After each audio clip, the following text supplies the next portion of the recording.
Oh, but hey, welcome everyone. This is, as always, your favorite show on a Tuesday. This is another episode of Home Bars Live. I am still checking out here from the very warm, as you can tell by my moist forehead, Baton Rouge, Louisiana. Today I am joined by two amazing guests. One is Juicy and one is a dollar quarter nickel. Both are really good friends of mine and good humans. So without further ado, we're going to get this thing started. Now, go ahead and catch my breath. Just running errands and I'm here. So without further ado, I'm going to bring my man Mike Treffehn. See, I can't even say it. He just told me how to say it and I just blew it. So Mike, I'm going to let you come in and introduce yourself and tell everybody your last name because my mouth is not working properly. You are checking in from Chicago. So Mike, welcome to the show, my guy. Hey, how's it going? I'm good, baby. And yourself? Good. Yeah, there you go. Yeah. Mike Treffehn. There we go. Is the name. Frequently referred to as Juice also. Coming to you from Chicago. What else do you want me to, how do you want me to get into this? Okay, so let's do it this way, right? Let's start with where'd you move from to where you are now? Sure. Let's talk a little bit about some of your Portland endeavors, and then we'll start getting to the weird stuff. Like, do you like to eat paste and stuff? Stuff Sure. like that. So I've been living in Chicago now for 3.5-ish years. I currently manage a bar called Larry's in Uptown. I've been there for a little while. I moved here from Portland, Oregon, where I worked at and for a while managed my favorite bar, which was lucky, called Rum Club, which is a beautiful place. Before that, I lived in Philly. That's where I really got started in the industry. Started bartending in 2009.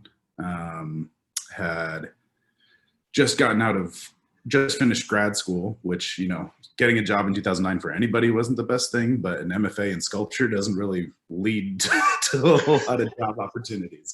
And then started out, and then shortly after it had opened, I took a position as a bar back at the Franklin, which was, one of Philly's first real, contemporary cocktail-driven sort of bars, and worked there for close to 5 years, starting as a bar back and moved my way up to bartending, and then eventually becoming head bartender there.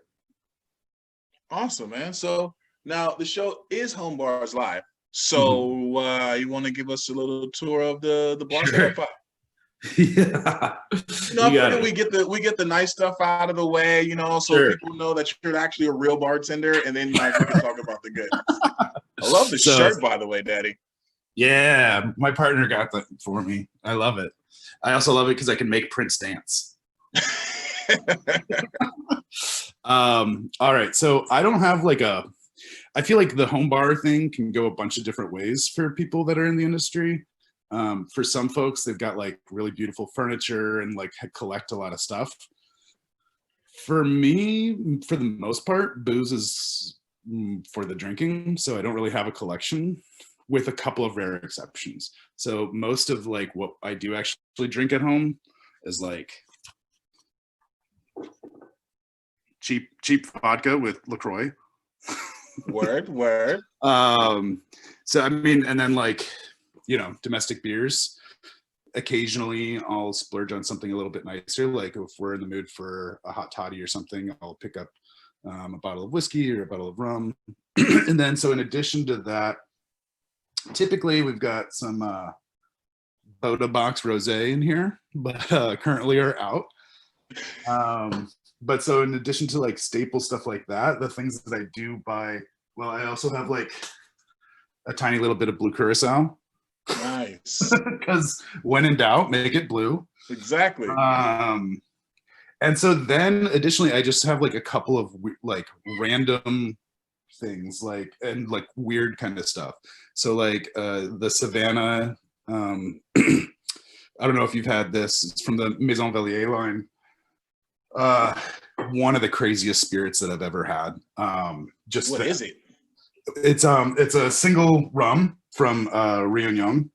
Okay. So basically between Madagascar and continental Africa. And it's bottled at 61.1, so at a single distillation strength. And the esters content is between 225 and 500. So like it honestly, the closest thing that I've ever had to it is drinking some straight heads from a mezcal producer. Oh. Speaking of which, I've also got this, which is one of my favorite bottles that I've had. This is the volume 2. Yeah. Pure Estero Amarillo agave spirit from Chocolo. What they do is really pretty phenomenal. And then finally, I've got the only time literally that I've ever bought a bottle and not actually opened it was last year when the Corona 2009 became available in the States. Oh, you got one? Yeah. So I mean, I'm not planning on selling it or anything. I'm just waiting for the right time to crack it. I can dig it. And I think the beauty of it is too, though, it's kind of like you said, like home bars vary. And I mean, right. I've had some of the crazy, I have like 3,000 bottle collections. And then, people like yourself that your way well around a drink. You can make a drink with the best of them and everything about the spirit. But it's like when you're at home, you're like, yo, this is to like enjoy and have fun. Yeah, for sure. This is so Ralph. Cat's name. What's the cat's name? Come on. Say hi, Ralph. What's up, Ralph? And then Felix is our other guy who will probably make himself known here soon. Okay, so since so now let's just stick with that theme. Are you a cat or a dog guy? What's your deal? I love doggos as well as cats. I've never had a dog, so it's just not been part of my life. But I love dogs. Jeez, how have you never had a dog? You were the juice man, baby. You ain't had no dog. I grew up overseas mostly, and grew up moving around a lot, which doesn't actually mean that you can't have a dog, but my parents use that as an excuse. My mom also, I think, didn't want to have anything that she couldn't, anything that was like that far kind of outside of her control. I think there's like mess and in the house and shedding and stuff like that. So yeah, just never had them. But I love dogs. I mean, it's one of my things that in the before times was the greatest about my bar now, Larry's, because it's in the lobby of a residential building that is a dog-friendly building. So, I don't know a lot of the names of the residents, but their dogs I got for sure, so. So you touched on the fact that you grew up overseas and you traveled quite a bit. You want to talk a little bit about that? Some of the places that you grew up in and some of the cool things you've probably seen as a youngster? Sure. So mostly grew up in Germany. I was born in Berlin. Moved mostly around Germany. Lived in the States for a couple of years.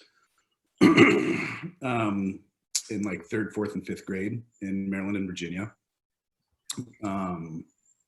Yeah, it's fun because like for me, it was just kind of, that was what was normal, right? Like staying in a school for 2 years max, moving to a new house, new friends and things like that, which I feel like that's been kind of maybe one of the biggest legacies kind of that is that I, have always been used to like fairly quickly getting along with a bunch of people and knowing people from a bunch of different like sort of backgrounds. And yeah, but I mean, I like the idea of it sounding like super romantic that I grew up in Germany, but like also as a dumb teenage kid in the same way as like a lot of folks, I mean, it meant that like, I played football a couple of years. My senior year, I was the mascot. And so like we would go on away games, except instead of it just being like to the high school across town, it was like we went on a 23-hour bus trip to England to play a basketball game.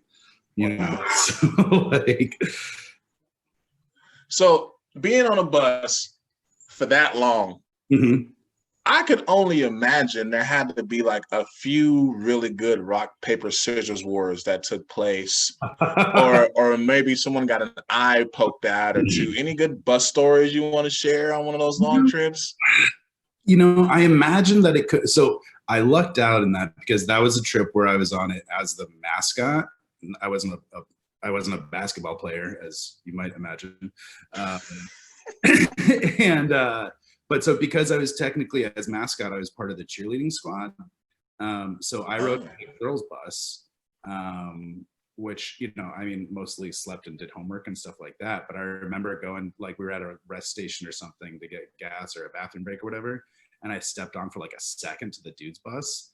And it's like 40 teenage boys without ventilation. That was so stank. Like, it was the worst. And so I was really grateful for my position. Yeah. Well, that definitely that sounds like Cabin 32 at Run Amok after like Thursday. So favorite fast food growing up as a kid. You traveled, you've been around. I know you've had some fast food.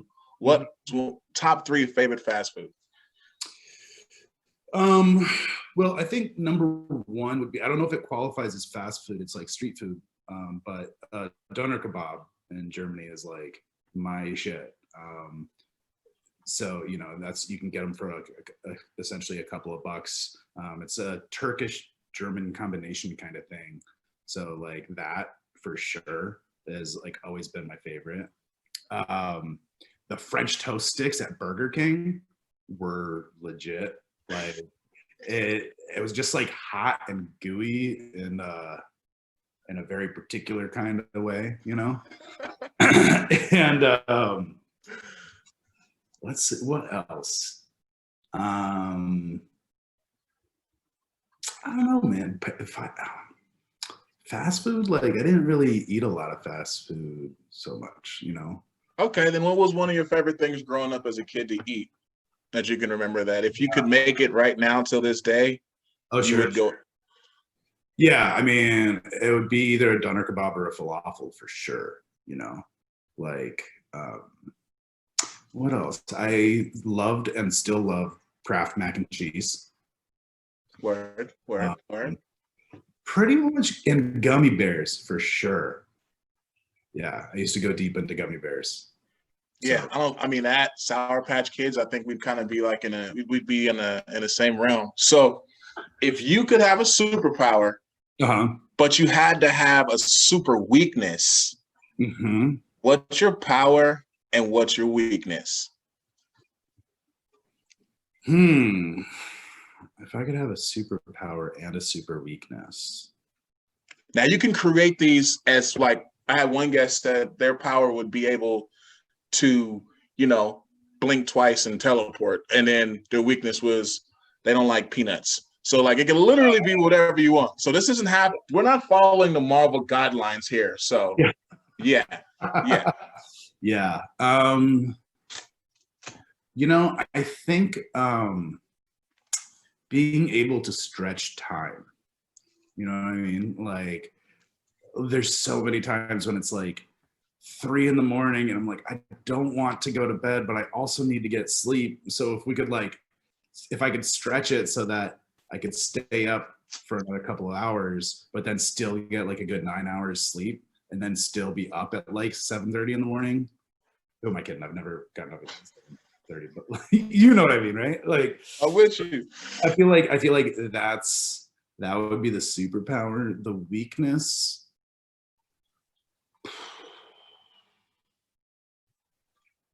that I'm just too nice. No, I'm just kidding.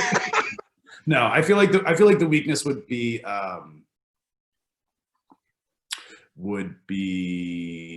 distractibility or something. Like I'm trying to think of something that would.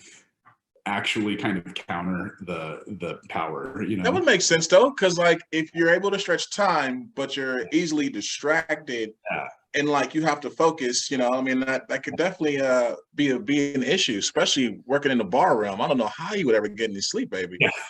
Right. Yeah.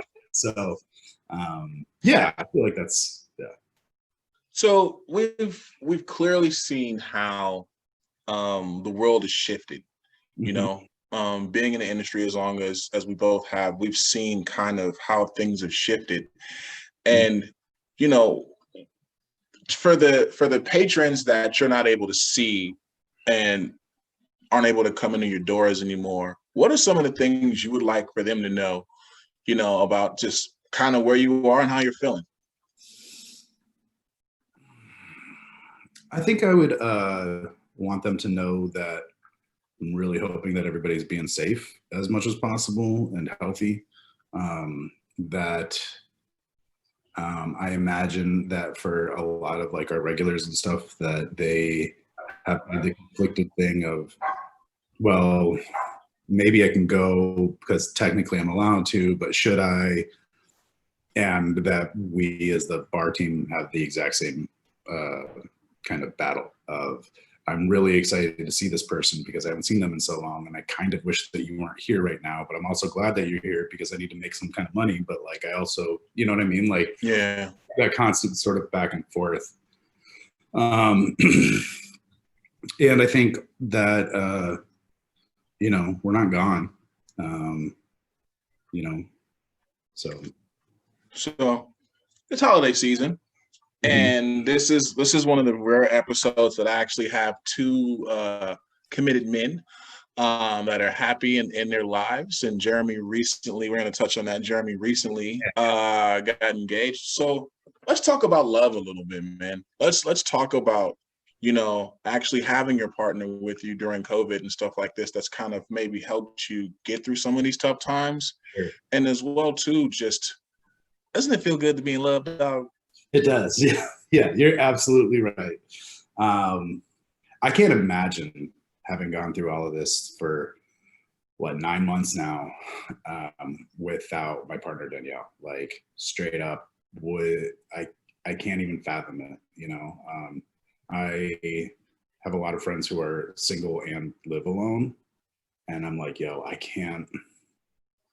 I I have a hard time imagining how much more difficult I feel like that would be. So, um, yeah, I mean, it keeps me going, you know. I So, see that smile creeping across your face. You know, see that's so.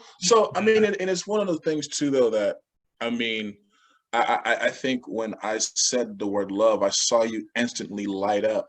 You know, yeah, so you know it's one of those real things. And like, do we want to talk about how you guys met, maybe, and kind of like when did you sure, know like that was like this is where you wanted to be? sure. We met in Portland. Um, it was my very first and only Tinder date. So I had recently gotten out of a relationship and was, yeah, like not really sure what to look for. I hadn't really dated and well, really much at all because I'd been in a couple of like long-term relationships prior to that. But you know, I was interested in just, you know, kind of getting to meet people, frankly, like whether it turned into like a long-term romantic thing or not. I was kind of excited to just get out and meet people, and um matched, I think that's the Tinder term. So, and messaged with Danielle. She seemed great. She's an artist, worked in higher ed, passionate about Enya, you know, so like All uh, the key things. a lot of really critical elements, yeah. Yeah, and so we messaged for a while, and then we finally met up on a date and closed that bar down and went to another bar and closed that bar down and kept seeing one another, and it built and built, and And then a little over a year later, we moved to Chicago. She's in a graduate program here. So Awesome. Awesome. So for those of you that aren't watching this at home and you cannot see the juice in Juice's face when he talks about her, find you someone that gives you that gives you the juice look, because my man is happy, and I'm so happy for you, brother. So, okay, you got a concert, right? I'm gonna switch this up on you before we get you out of here. You got a concert. Mm-hmm. I need to know your opener, mid, and closer. Mm-hmm. And then the second part of this is you got a magic show to go with your concert. I need to know the two magicians you got pulling rabbits out of the hat, dog. Okay. Does it have to be alive people, or this is entirely up to you, Daddy? All right. Who would be the opener? This is tough. I like that you're playing the question game, though. This is good. I feel like for magicians, it's got to be Siegfried and Roy. Word. Right? Like, because of the tiger. Yeah. I feel like that's, they have tigers. Like, true. And work out super well in the end, but it's like a tiger yet safari hunting show, because it goes magic to nom nom, All right. So I'm trying to think of who would open and who would close. You know what I mean? Like that's tough. I think and this is why I am the new Barbara Walters, bro. Right now. All right. These questions. I'm going to say off the top of my head that Tom Waits is going to open. But, and this is like a caveat, this is maybe against the rules, but fuck it. I'm going to say that it's Tom Waits doing a set that he is performing with Bonnie Raitt. Word. I think second is going to be my man Prince with The Revolution, not the New Power Generation. Yes. So like circa 88. Yeah. And then I think The Knife would close out. Word. Yeah. Now, is the knife, is that like cutlery that you get somewhere, or is that like a group? Yeah, they're a group. I don't think that they perform together anymore. But it was a brother and sister. Karin Dreyer is their name, and Olaf Dreyer, I think. But they're Swedish. That song "Heartbeats." Yeah. Well, not to be confused. Yeah, that's them. Oh. But they like after that switched into like, it's just like incredible. Like sonically, it's really interesting. Politically, it's really interesting. But also their stage shows are supposed to be just phenomenal. Like they go full on in. Like it's a full like immersive experience. Word. Well, for one, it's been amazing to see you, Daddy. Don't go nowhere, because at the end I'm going to bring you and Jay back in for a wrap up.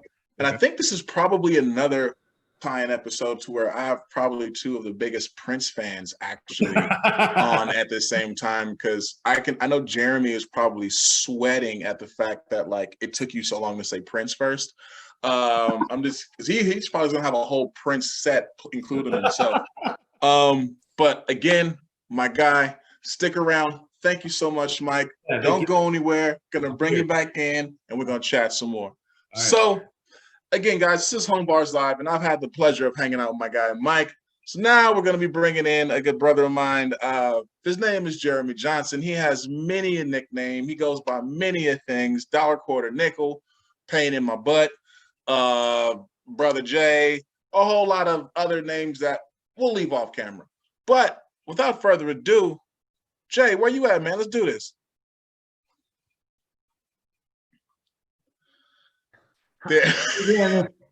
There he is. I'm just cutting some lines, Are you here, Mo? Oh my goodness.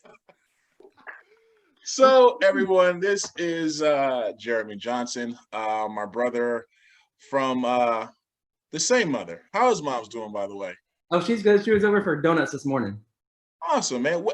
Where's Otis? Booger! Get over here. So before we even get this thing started, I got to introduce everyone to my nephew, and who I haven't seen in a couple of years. So we got to have a little family time. What's up, baby? Hi. Dude, you look how tall you are now. Oh my goodness, man. I'm 5 feet. You 5 feet and a whole lot of attitude. That's right. Oh, you look so good, man. Daddy some ice. So this is Home Bars Live, and I'm gonna go ahead and let you introduce yourself because you're better at it than I am. So, Jeremy, you got the floor, Daddy. I mean, I'm Jeremy Johnson. Some people call me JJ. Some people call me J-Dub, J-Bomb. Feel like when I'm hanging out with Juice, it's Juicy J. You know, but all right, nothing. You're gonna hang out in the background. Yeah, all right. This is my kid Otis. Oh man, I usually call him Booger. Please do not call me that in this meeting. Only I'm allowed to call him that. No one else is allowed to call him Booger. Oh, sorry, Booger. But yeah, you know, I own a bar in Louisville, Kentucky called Meta. All right, you can go sit down now. Oh. And it's all right, man. We got that ice gag planned, you know. Nice. I'm gonna have some little mezcal. But yeah, I own a bar in called Meta in Louisville, Kentucky. I've been in the bartending scene and restaurant scene for 20 years. And I don't know. That's kind of like my normal intro. Oh, that's all we need. We'll just get the A, B's, and C's out the way. So this is Home Bars Live. You got the home bar behind you. So yeah, I see you got a little blue cut on that shelf as well. Got some Vago up there. What else you got up there, baby? Let's see. Let's take you off the table. Okay. So yeah, I actually just moved into a new house in 2020. And it's been an interesting year, just kind of trying to get everything straight. But you know, I've got kind of my shelves are organized by stuff that I rarely or won't touch because I just like to hold on to them. Also, these, like, I've got a couple tall bottles. Like, I obviously drink mezcal all the time, so that's just lives up there because it doesn't fit down here. But you know, I've got, like, this is Michter's contest that I won, so it's engraved. So I probably won't open that up for a really long time. I'll probably never open this. This is my Cubs World Championship beam bottle. Yeah, because there's only going to be one of those. Remind me who we beat in the playoffs to get there. A lot of teams, including the Giants. That's right. Yeah. I got my Run Amok single barrel. You still have that bottle? Yeah. I'm waiting for the right time. I'm gonna have the right gathering. But then over here I've got I always try to have some Wild Turkey 13 year, which is the Japanese that you can only get over there. So that's when I try to get like 2 bottles at a time and at least keep one of them open. So you know, that kind of stuff. Yeah, I got my whiskey and tequila drinkers up here.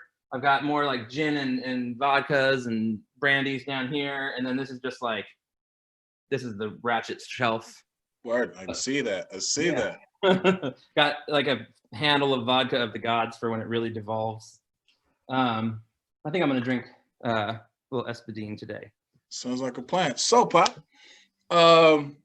first and foremost, miss you, brother. Congratulations on the new place. You look good. You look like you've. I mean, if we're gonna address the elephant in the room, you definitely seem like you've been losing weight. You've been staying healthy during this quarantine. So, what you been up to, man? Like, so I see you guys remodeled Meta. You got a lot of stuff going on. Let's talk about it. I mean, it's a crazy year. It's a good year to interview people because, you know, I don't know. We're all living in this new kind of augmented reality where we've got everything and nothing happening all at once around us. For me, you know, I started the year, oddly enough, I started the year on a more rough spot and ended up, it just got better and better. Whereas for a lot of people, it was the opposite. So for me, I think that a lot of my personal changes, my life changes, have kind of made it so that I don't get quite so sick of 2020. I mean, I can tell you from a business standpoint, you know, we're constantly getting randomly, either we're open or we're shut down, or everything's changing all the time. I actually just last week did a lot of outreach, just kind of on behalf of conscientious bar owners, because I think there's a lot of, you hear a very loud voice from people who don't want to act like anything's going on with COVID-19, and I'm one of those people who, you know, I got to keep the business alive, so I'm gonna open up. But as I see the cases spiral out of control, you know, the first thing that popped in my head is like, yo, you know, don't put the ball in our court where we're essentially forced to be open. My point of view is, you know, let's be realistic. You know, if there's a mandated shutdown, you can actually talk to your landlord and be like, yo, I'm not even allowed to be open, you know? Mhm. And so last week I spent a lot of time, I sent out a tweet to the governor and it kind of blew up, and I ended up being on all these different news programs. I was on CNN and stuff like that. And for me, it was just it was a way to kind of remind people that there are business owners that have a rational view of the world, and we're all kind of scared and no one really knows what's going on. And so that you know, that's something I've been pretty passionate about, because I've heard, you hear such a loud voice from people that are like, don't kill our business. And I'm like, yeah, but also don't kill my, you know, 74-year-old stepdad, you know? Yeah. Like, Yeah. and so, and also, you know, I mean, I've got my fiance is pregnant, and I've got a 10-year-old who was born with a heart defect, and there's a lot of reasons to stay healthy outside of just myself. That's real. That's But real. yeah, you know, I mean, I've been really trying to focus on that, but try to be creative, keep the bar open. You know, it's been interesting, but like, you know, other than that, like just finding as much fun as I can. You know, I've gotten real creative with patio get-togethers with friends and stuff. My new house has like a great deck. You're gonna dig it when you come in town. I got like a projector I put out there, so we'll have like, you know, socially distanced movie nights, and it's been fun. It's been really fun. So let's, because you're a lot of things, right? You're a son, you're a father, you're a new husband now, which we'll get into as well. So Soon to be new husband. yeah. Yeah. To be technical. Yeah. But let's talk about fatherhood. You know, because I know how much you love Otis. I know how much Booger is such an integral part of your life and who you are. So can you talk a little bit about the joys of it, and maybe some of the hardships of being a parent during these times too? Because I think, you know, I don't know how many people know that, yes, us industry people, we do reproduce, you know, we do have kids as well too, you know. I may be zany as hell, but I still have a kid. Yeah. But yeah, let's dig into that a little bit. Let's unpack that, bro. I mean, it's cool. It's interesting. I mean, I think I'm really lucky in the sense that, you know, as someone who does own my own business, as the bar owner, I'm, you know, eminently flexible. You know, it works in general. I can always, you know, be like, yo, I can't be there. Otis has something, and I got to do this for him and stuff like that. So that's awesome.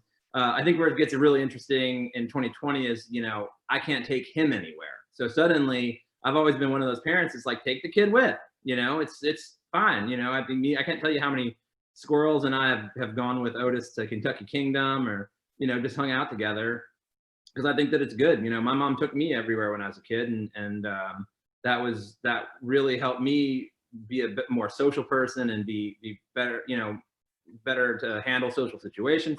So that's great. But now poor Otis is basically stuck inside, and you know, I mean, I can take him out and entertain him and do stuff with him, you know, at the park for so long. But, you know, this is a kid who's used to going to school, you know, 7 hours a day, 5 days a week, and then whatever he does on the weekend. And, you know, it's cut a lot short. So it's been weird, you know, having to kind of like be like, okay, Dad has to leave for 2 hours. I have to run to the bar and do this, stay here. You know, luckily he's in 5th grade now, and he's pretty self-sufficient, and, you know, Abby's here most of the time anyway, unless she has to study because she's in grad school. But yeah, it's been a weird juggling act. It's just a totally different thing. And I think that it's hard on parents, and it's hard on the kids, man, because we're like, you know, I want to have fun with Otis, but also I can't constantly entertain him. And he's in 5th grade, so this is the year that they're supposed to really ramp it up and make it way harder. But it's like, how do you do that online? You know what I mean? Like these teachers they've never had to do this before. And so they have to like extra challenge the kids because that's what you do in 5th grade. But the kids are it's enough of a challenge that they're online at all. Yeah. And, you know, and so I think that you end up with a lot more meltdowns and stuff like that when stuff isn't going right at school, because at school they're going to be peer pressured into not acting like that. But when your dad, you know, they're just going to be like, I don't get it. So yeah. It's been, I mean, it's like fun and stress. I don't know. I like having him around more. I think that's really cool. And I think the fact that I don't have to, I thank my lucky stars that I don't work online at the same time that he's in school. I don't know how like normal job people are doing it.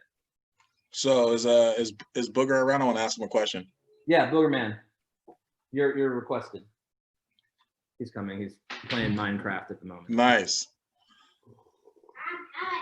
Come on, your uncle has a question for you. So, Otis, I have a question for you. As a kid going through COVID, how's it been for you, my man? That's what it feels like. It feels terrible.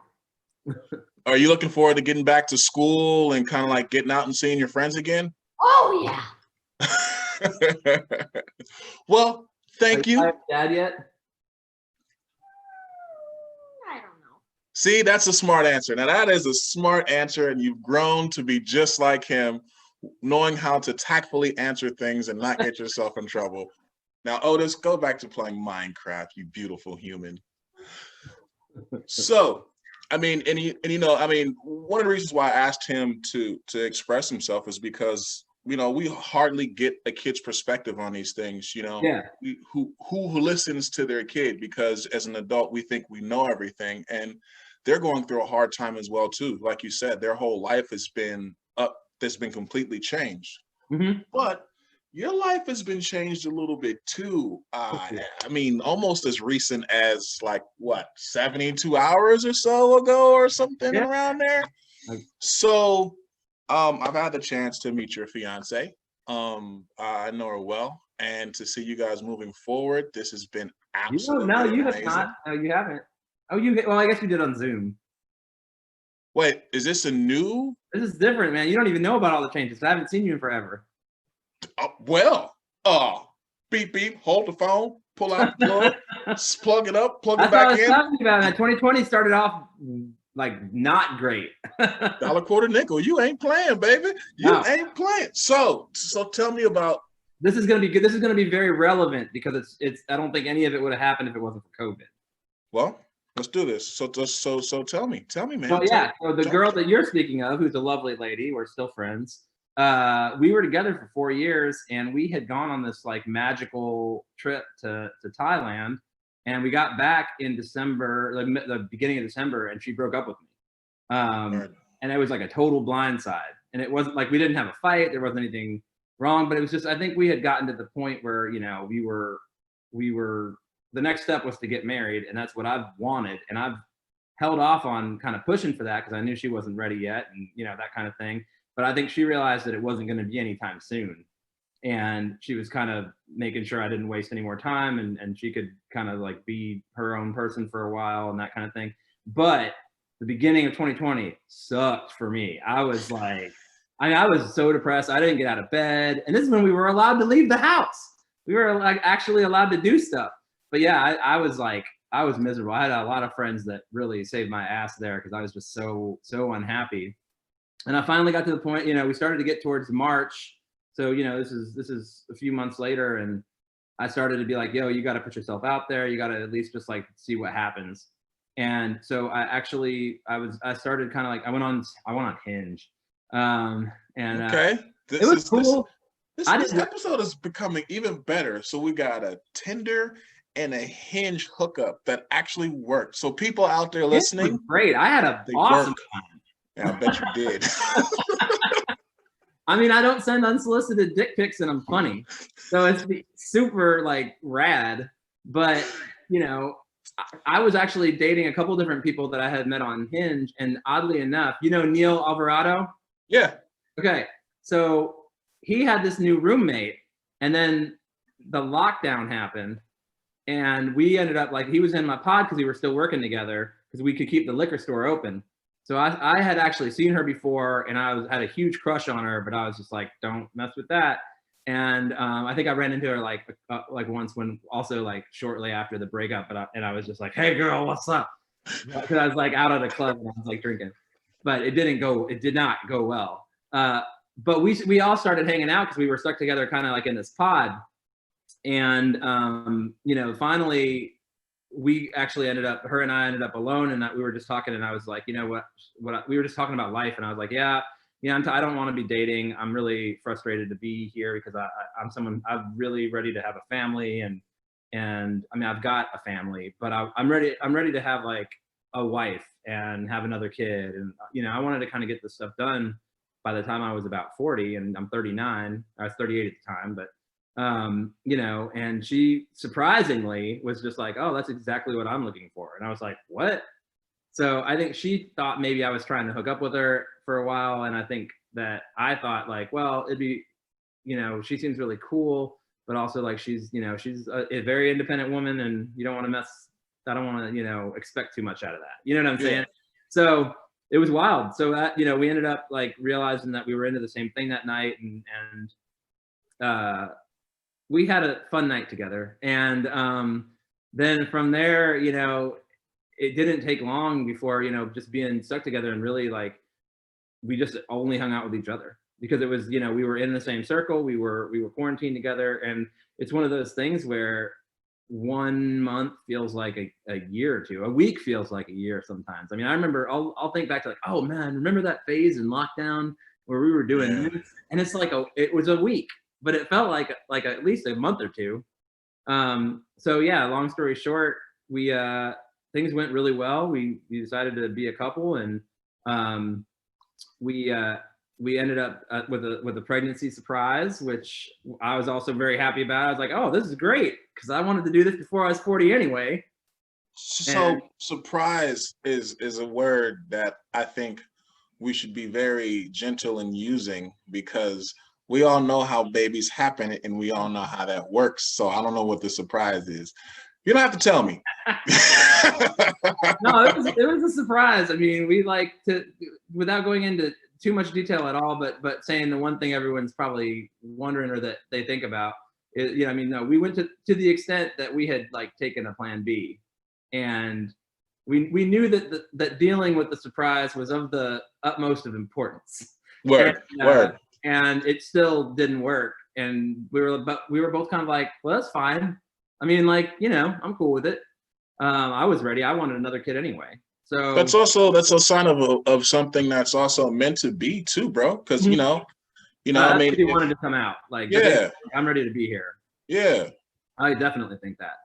But yeah, so then we, so we kind of got used to the idea of being pregnant. I mean, we were going to be together anyway, and for me, it was really important not to rush into proposing. I mean, I think that a lot of people would consider as soon as it has. I mean, we've been together for 8 months at this point, but I think that's fast for some people. I think a lot of people get engaged after almost a year. You know what I mean? Like, so it's not that uncommon. And to tell you the truth, it feels like I've been with her for 5 years because of damn COVID.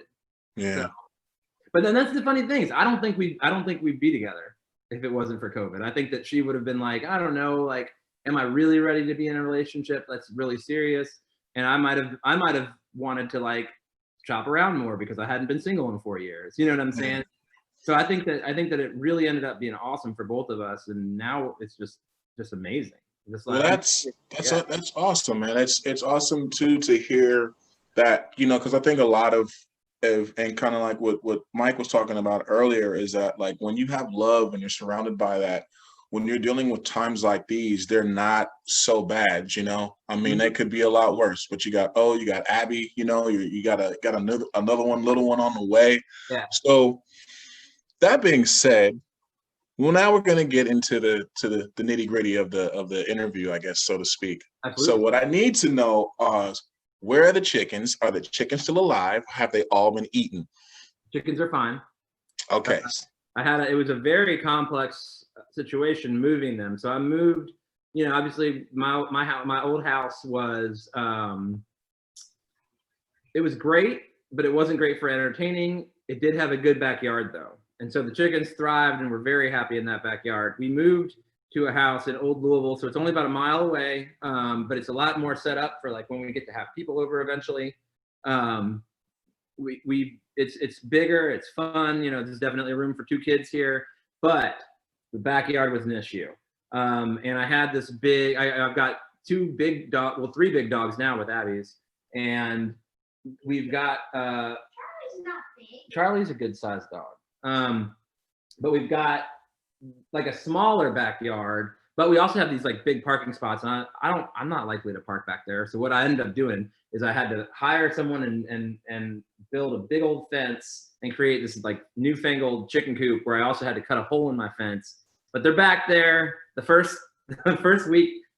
month I moved in, they kept jumping over the fence, and it's how I met my neighbors. Would be like, "Hello, nice to meet you. I'm your new neighbor behind you. I believe my chicken is in your yard. May I please go in your yard and retrieve my chicken? It might take longer than you think. Please don't choke my chicken if you see it. Just give it back to me. Tell me." So yeah, I got to know everyone around the neighborhood real quick.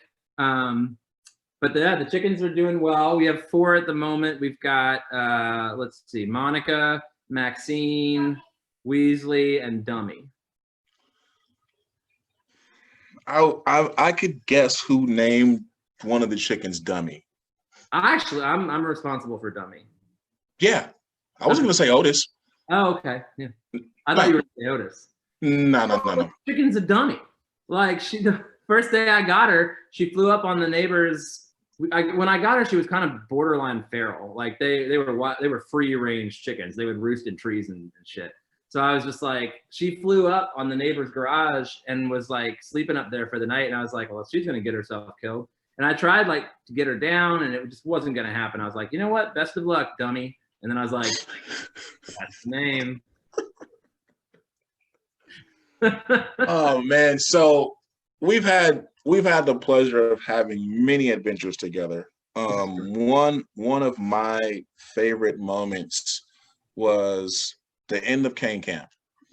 And I'm on the elevator and I'm talking to my mom, and I'm just, I was talking to my grams and telling them just how amazing the week was, how excited I was. And I'm getting off the elevator, I got my bags, and I'm just like, I got to see some of my boys before I get out of here.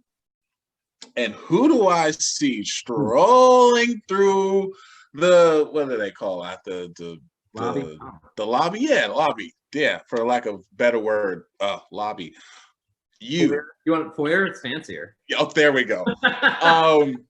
And I can remember just the world stopping for a second, man, and like hugging you. It was cinematic. It was cinematic. Yeah. And feeling like, yo, I'm leaving a piece of my family behind. So I've always wanted to thank you for all the things that you've done for me, and kind of always being there, giving me little Otis as my nephew and all the other amazing things. But let's hash out. I need to know your concert, bro. I need to know your concert. Yeah, I need to know who's performing. I need to know the top 3. I need to know who's opening, closing, and who's amid. I got that. I need to give me that. I'll do that. And I need one more silly question, because this has been a real serious life interview. I want to. Oh no, yeah, we got serious questions coming. Yeah, okay. Yeah. Really silly. Okay, here's my concert though. First of all, I'm going to take issue immediately with Juice, because the correct answer would be the headliner should be Prince, with both the New Power Generation and the Revolution, because there are some real bangers on some of those MPG records that I would like to see live again. I was fortunate enough to see him live once, and I think that My Name Is Prince is a banger, whether you want to admit it or not. Sexy Motherfucker, come on. Yeah. But I celebrate the entire catalog, and I believe that both bands can do do half the set with one, half the other. Maybe they all come out at the end together. I don't know. I don't think that counts as 2 bands. It's 1 band though. But just really, let's make it a Prince event, and then we can get a couple other bands to give us just the best moments. I would add Tom Petty to that. I think my mid My middle would be Tom Petty and the Heartbreakers, because I never did get to see him live. I always wanted to, and I think that he is, you know, like Prince, he's a really unique soul that I think they both pick up and reflect a really distinct part of America, and I think that's really, really cool. And then probably PJ Harvey would be the opener, just because I'm madly in love with her. Word. Okay. So, top 3 favorite fast foods. Okay. Oh man, I'm gonna go. It's a toss up. It's a toss up for number 1 between In-N-Out and Whataburger, because I've admitted it. I've come around. In-N-Out's fries do suck. Like, it's true. The memes are correct. I tried to like make excuses for them, be like, no, they're just different. No, they suck. But I love a double-double, man. The double-double's what's up. And Whataburger delivers a more consistent experience. But In-N-Out, there's something about it. Like, I think the fact that usually you do have to wait in line, the anticipation factor is huge. You know, like, I'll admit it. I get sucked into that shit. I get sucked into that shit with booze too. We all do. So it's like, you know, I feel like there's a little bit of some viral marketing involved, but I'm gonna go number 1, In-N-Out Burger. Well, we'll get there. Number two would be Chicken King, and actually Otis is very upset that it's not number 1. I'd be willing to switch it to number 1 for Otis. I can tell you, what about Chicken King? Chicken King is it's just, you know, a classic kind of Midwest to Southern style soul food, spicy chicken, not like Nashville hot chicken. It's not right. Stop. I'm saying it's great. They do. I mean, they're just the volume. There's only one location, but the volume that they do. I mean, during the pandemic, the line is an hour long, and I've waited more than once. Didn't you take me there? Mm-hmm. Yeah. It's the only fried chicken place in town where you can get all your fried chicken. You can get it at 40 ounce if you'd like one. They have excellent sides. Everything about it is a fabulous experience. That's right. I remember walking in there and I was like, yo, you can, hey, he was like, yeah, you can get everything here. Yeah, that's right. I think they have like an ATM and lottery tickets inside too. But it's the best fried chicken I've ever had in my life. I mean, it's you get that spicy keel and it's what's up. And Abby also, one of her big pregnancy cravings has been Chicken King mac and cheese. We have definitely I have waited for an hour and a half to get her that damn mac and cheese. Word. Yeah. So that'd be number 2. And then number 3, I gotta go Taco Bell, man. They're open late. You can get it everywhere. You know, I'm very disappointed with some of their recent menu changes, as I think we all are. I was listening to, it's funny, I was listening to NPR today. I was driving in my car listening to NPR. There was like talking about supply chains, and it's very serious talking about business. And, you know, but what people have to realize is a lot of people are going to fewer options and you know, the ability to do less things better, and so we can make more of it. And I was like, yeah, like Taco Bell. Like, I'm in my car. You know? It's like, oh, that's not what they were talking about. At all. No. So brother, first and foremost, thank you. Otis, I know you're in the background. Thank you as well, Lil Neff. But right now what we're going to do is we're going to bring Mike back in so that we can have a little bit of a wrap up and we can all yell at each other and do a little bit of screaming. So, hey, Juice, man, where you at? There he is. There he is. Okay, so Mike, now that you guys can see each other, Jeremy, go ahead and explain your displeasure in his choices of splitting up the Prince band, because that need to bring in the MPG, man. Bring in the MPG. Well, I've got a little bit of a rejoinder to that. You make valid points, absolutely. But I suppose that for me, implicit was the after show. And that's where things can cut up a little bit looser. I see. And so, you know, that should have been said out loud rather than merely implied, but that's a critical part. Oh man, so it's crazy, fellas. The last time we were all in the same place together, I think was it Portland or was it Puerto Rico? No, I think we saw each other in Portland. Okay, After. it was. Yeah. I think it was Cocktail Week at Rum Club. Yeah. But so wow, that was like 2 or 3 years ago. yes. So when we're gonna get together again? Like Juice, I got few, and so go see Paul Hutko, go say what's up to those guys. Tell them I sent you since you were in Chicago. Bother Kyle, But yeah, I'll probably get a chance to come and see you work related. Jay, come up and come meet us, and maybe we go on like a few tour and we go by the distillery. I would love to do that. Yeah, it's not a long drive, 4.5 hours. Boom. Well, you guys, this is the first actual Home Bars Live road trip planned between three mans. Ooh, and I can bring Amy Fisher with me too, because we're supposed to do a meta pop-up at Avec. So yeah, I also too, I got to get Fish on the show. She's a guest that will be coming on. When you see her, please give her a hug for me.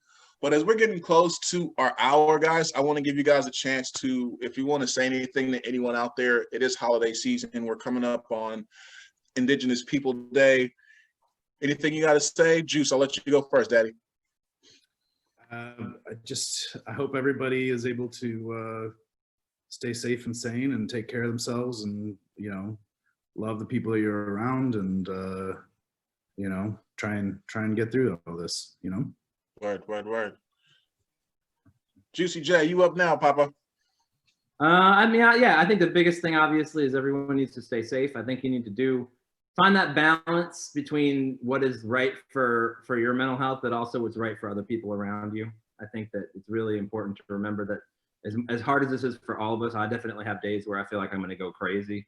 But then I have to remember, it's like, what if I go out and get it and then I give it to someone else's grandfather or something like that kind of thing. So just be really, really safe and careful like that. But also, do little things for yourself at home, like go ahead and, I think everyone's already gone ahead and had the glass of wine in the afternoon if they want to, but like if the dishes didn't turn out right, run the dishwasher twice. No, there's no rule that says you can't, you know what I mean? Like I've had that mindset where I'm like, oh, it didn't work. And then I'm like doing it myself and I'm all mad.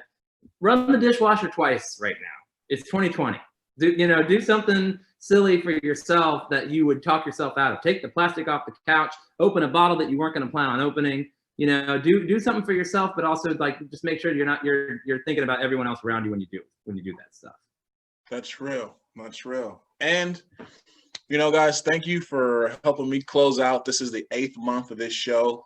I'll be rolling into month 9. This is 30 or 40 something episodes, and to know that I'm down here with my grandmother and my aunt spending this holiday, and I've been able to spend part of this with you guys means the world to me. So fellas, thank you so much. And for all of you at home, this has been another installment of your favorite show on a Tuesday, baby. It is Home Bars Live. And again, you know what we're going to be. Same time, same channel, different Zoom room. But we'll be here next week, y'all. Bye-bye.